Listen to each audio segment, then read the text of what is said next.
Hi YouTube, Gareth here again, and I'm with the iPhone 7. Now this is an interesting phone because it feels more like a 6S than an iPhone 7. In fact, if anything, if this was the 6S, it would have been an amazing phone because we've got waterproofing, we've got dual speakers, we've got a slightly better battery, an improved screen, and an improved camera. If this had come out last year, it would have been one of the best phones of the year. But given we've had a year's further, this is the iPhone 7, we thought it would be something really amazing and something really cool. Let's take a look and see if the upgrades really are worth spending the extra money over the 6S. So here it is, the iPhone 7, and as you can see we've got the new jet black version, which is nice because it feels all shiny, it feels new. It also absolutely loves fingerprints, as you can see here. It absolutely adores getting all the smudges all over it, and it scratches really easily. This is something that Apple's actually mentioned already, so as soon as you get this phone, if you go for the jet black version especially, you're going to want to get a case, which I always feel is quite sad because you want to show off your new iPhone if you've got a new device. As you can see, it's not actually that much slimmer than the iPhone 6S. In fact, it's not slimmer at all. It's exactly the same width, which you'd hope Apple would make it a little bit better. You'd think Apple would slim things down a little bit, but when you consider it's got waterproofing in, it's got dual speakers here and here, there's a lot more going on underneath the hood. Around about here we've got the Taptic engine as well, which gives you a different kind of haptic feedback when you're using the phone. So I understand exactly why Apple's not made it any slimmer, but you kind of hope, given the headphone jack's disappeared from the bottom here as well, that it would be a little bit thinner. The loss of the headphone jack itself, it's a weird one because you can see what Apple's saying. It's an ancient port. We don't really need it anymore. Things can be done by the Lightning port itself or Bluetooth, but it is really inconvenient, and you feel that while there has to be a step taken to start with, it's going to be at least 2 years until this stops being a real annoyance. And yeah, Apple's put the Lightning connector in the box as an adapter, but if you lose that, if you misplace it, or if you just leave it somewhere else, it's really frustrating to not be able to use your phone with a standard pair of headphones you might have kicking around. When it comes to the screen, Apple's gone for a 4.7-inch 720p version, which is the same as we saw on the 6 2 years ago.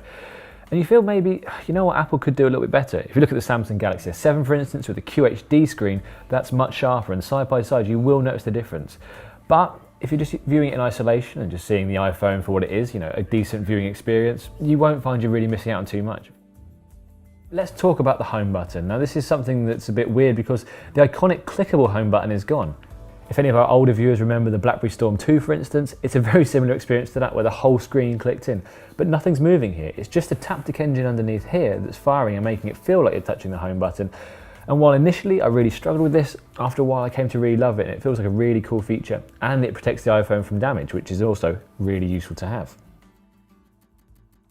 So in terms of the specs, Apple's done what it predictably does and upgraded the processor inside. So we've got an A10 Fusion chip inside this time, which means it's quad core. Instead of dual core, that's 4 cores running. 2 of them do the normal stuff, handle the heavy lifting, and 2 of them handle the more basic tasks, and essentially there to help battery life and improve efficiency.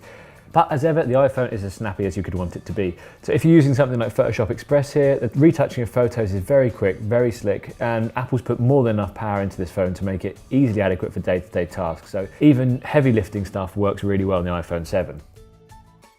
Next up, we've got the dual speakers. Now again, as I said, these are top and bottom of the phone.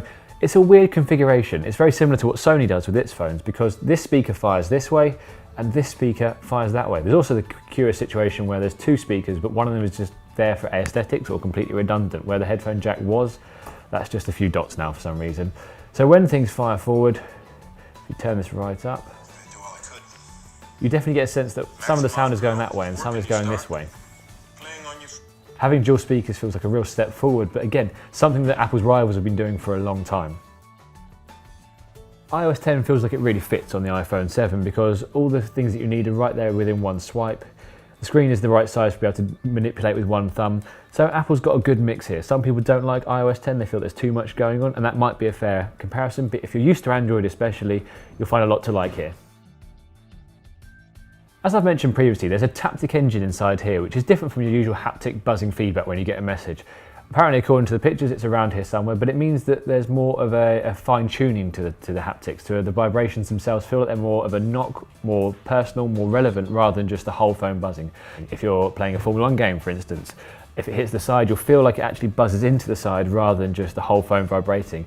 It's one that's a really good move forward, and if that's the reason we've lost the headphone jack, might not be the end of the world. Annoyingly, those games haven't actually come out yet, the ones that we tried at the demo event back in San Francisco. But in the future, game developers will be able to add that in via an API. So they've got access to the Taptic engine, they'll be able to just add these separate effects in and really start to change them and corral them as they want to do. Right, let's talk about battery life on the iPhone 7, and this is a difficult one again. iPhones have never been good on battery, and while they have got better since the 6, I'm still finding that most days I'm getting to the end of the day and I'm starting to get into the red zone. I'm having to put on low power mode. So if you're doing something like using it as a tethering hotspot, for instance, or if you're just doing something a little bit more higher power, firing the screen, watching a movie with stuff running in the background, you will find the battery drains very quickly. And compared to its peers on the market right now, the Samsung Galaxy S7 Edge, phones from Sony, from HTC, Apple is still lagging behind. Apple hasn't really upgraded the camera too much here. It's much better in low light. It's got an f1.8 aperture lens, which means in low lights particularly, it's very good. There's a little bit more noise, but generally it's a very good picture, and given how dark this scene was, we really appreciated what Apple's done there. But as an overall camera effect, it doesn't feel like a lot's been going on really. It feels like Apple's just done the bare minimum to make it so that its camera now is as good as it needs to be to warrant an upgrade. There's no fancy new features. We haven't got live photos, for instance, that came a few years ago. We haven't got an improved HDR mode. We've basically got brighter and clearer pictures, and while that's good, it doesn't really feel like it's that much better than the iPhone 6s. So that's the iPhone 7, and it feels like a weird move from Apple, because while the iPhone 6s was incremental and we expected that, we thought the 7 was going to be a big upgrade, but it's not. That's not to say that the waterproofing isn't great and the dual speakers don't add something to it, but the losing the headphone jack is inconvenient, and while the screen and the camera are better, they're incrementally so. So if you're thinking of getting the iPhone 6s, well, you're probably getting quite a good phone, and it's a lot cheaper than the iPhone 7. But if you want the latest phone from Apple, well, the iPhone 7 is good. It's just not great. As ever, please let us know in the comments below what tests you'd like us to see run with the new phone.